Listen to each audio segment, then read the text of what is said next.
দর্শক, এই মুহূর্তে আগারগাঁওয়ের নির্বাচন কমিশনে আছেন সহকর্মী মিজান শাহজাহান।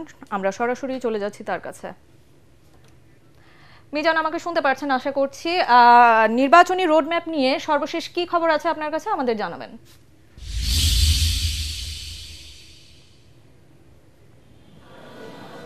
ফাতিহা, আপনাকে ধন্যবাদ। আমি এখন অপেক্ষা করছি নির্বাচন কমিশনের মিডিয়া সেন্টারের সামনে।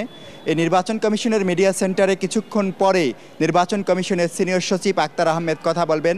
তিনি আসন্ন জাতীয় সংসদ নির্বাচনের সংক্ষিপ্ত রোডম্যাপ আমাদের কাছে তুলে ধরবেন।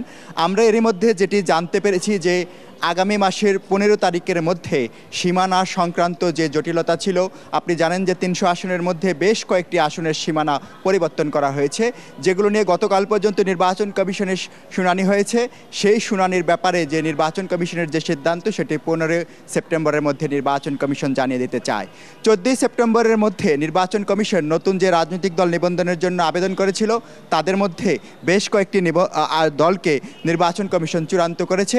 এদের মাঠ পর্যায়ে এখন অডিট চলছে। এখানে রাষ্ট্রীয় গোয়েন্দা সংস্থা NSI, SB এবং নির্বাচন কমিশনের যে নিজস্ব সংস্থা রয়েছে, তারা সেই অডিট করছেন। অডিটের পরবর্তীতে নতুন যাদেরকে নিবন্ধন দেওয়া হবে তাদের নামও 14 সেপ্টেম্বরের মধ্যে ঘোষণা করা হবে। ফাতিয়া, আপনাকে আরেকটি বিষয় জানিয়ে রাখি যে যারা কারাগারে আছেন, কারাবন্দী রয়েছেন, আপনি জানেন যে এরই মধ্যে কারাগারের নাম পরিবর্তন করা হয়েছে। বলা হয়েছে যে কারাগারকে শাস্তিগার না করে কারাগারকে করা হবে সংশোধনাগার। সুতরাং যারা কারাগারে রয়েছেন তারা ইচ্ছায় অনিচ্ছায় যেভাবে অপরাধ করুন না কেন, তারা সংশোধন হয়ে আবার বের হয়ে আসবেন, তারা আবার নাগরিক হিসেবে তাদের দায়িত্ব পালন করবেন। এই মুহূর্তে যারা কারাগারে রয়েছেন তারা যেন তাদের ভোটাধিকারের অধিকার থেকে বঞ্চিত না হন, সেই কারণে যারা কারাগারে রয়েছেন তারাও যাতে এবার ভোট দিতে পারেন, সেজন্য নির্বাচন কমিশন উদ্যোগ নিচ্ছে। নির্বাচন কমিশন এসব বিষয়ে মাথায় রেখে, সার্বিক পরিস্থিতি মাথায় রেখে কিন্তু কাজ করছে। নির্বাচন কমিশনের কর্মকর্তারা যারা রয়েছেন উপজেলা পর্যায় থেকে জেলা পর্যায়ে এবং আঞ্চলিক নির্বাচন কর্মকর্তা যারা রয়েছেন, তাদেরকে প্রশিক্ষণের ব্যবস্থা করেছে নির্বাচন কমিশন। আজকে থেকে সেই প্রশিক্ষণ কার্যক্রম শুরু হয়েছে। যারা আগামী নির্বাচনে পর্যবেক্ষক হিসাবে কাজ করবে, দেশি এবং বিদেশি সংস্থা, সেসব সংস্থাও যেন নভেম্বরের মধ্যে নিবন্ধনের জন্য আবেদন করে, সে ব্যাপারে নির্বাচন কমিশন থেকে কিন্তু এরই মধ্যে আহ্বান জানানো হয়েছে। অর্থাৎ নির্বাচন কমিশন কিন্তু বসেনি, নির্বাচনী ট্রেন্ড চলতে শুরু হয়ে গেছে। যদিও বেশ কিছু শঙ্কা রয়েছে যে আপনি জানেন যে প্রধান উপদেষ্টার ঘোষিত যে সময়সীমা আগামী ফেব্রুয়ারি মাসের দ্বিতীয় সপ্তাহের মধ্যে নির্বাচন কমিশন তাদের জাতীয় নির্বাচনের শেষ করতে চায়, কিন্তু এখানে প্রধান রাজনৈতিক দল বিএনপির ব্যাপারে পূর্ণ সমর্থন রয়েছে। অন্যদিকে জুলাই অভ্যুত্থানের অন্যতম শরিক জামাত ইসলামী এবং এনসিপি, বাংলাদেশ যেটি জাতীয় নাগরিক পার্টি এনসিপি, তাদের এই ব্যাপারে আপত্তি রয়েছে। তারা বলছেন যে নির্বাচন ফেব্রুয়ারিতে হোক বা তার আগে হোক, এ নিয়ে তাদের আপত্তি নেই। তাদের আপত্তির জায়গাটা হচ্ছে যে সংস্কার এবং বিচার শেষ না করে নির্বাচন করলে এবং বর্তমান সংবিধানের অধীনে যদি নির্বাচন করা হয় তাহলে ফেসিবাদী ব্যবস্থায় আবার ফিরে আসবে।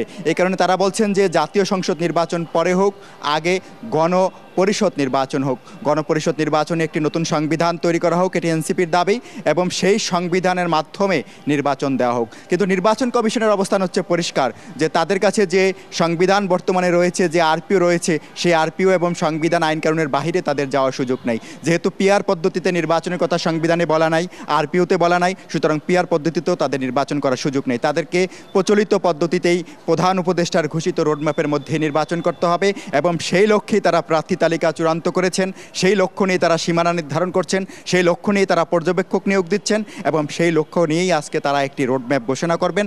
নির্বাচন কমিশন সচিব আক্তার আহমেদ দুপুর 2:30টায় যখন ব্রিফ করবেন, তখন এই বিষয়ে আরও তথ্য আমি পাবো, তখন ফাতিয়া আপনাকে এই বিষয়ে আরও বিস্তারিত জানাতে পারবো। এই মুহূর্তেই হচ্ছে নির্বাচন কমিশন থেকে আমার কাছে সবশেষ খবর। ফাতিহা। জি মিজান, ধন্যবাদ আপনাকে আমাদের সাথে যুক্ত হওয়ার জন্য। পরবর্তীতে এই সম্পর্কে আরও কিছু আপডেট জানার থাকলে আমরা আবারও আপনার সাথে যুক্ত হচ্ছি।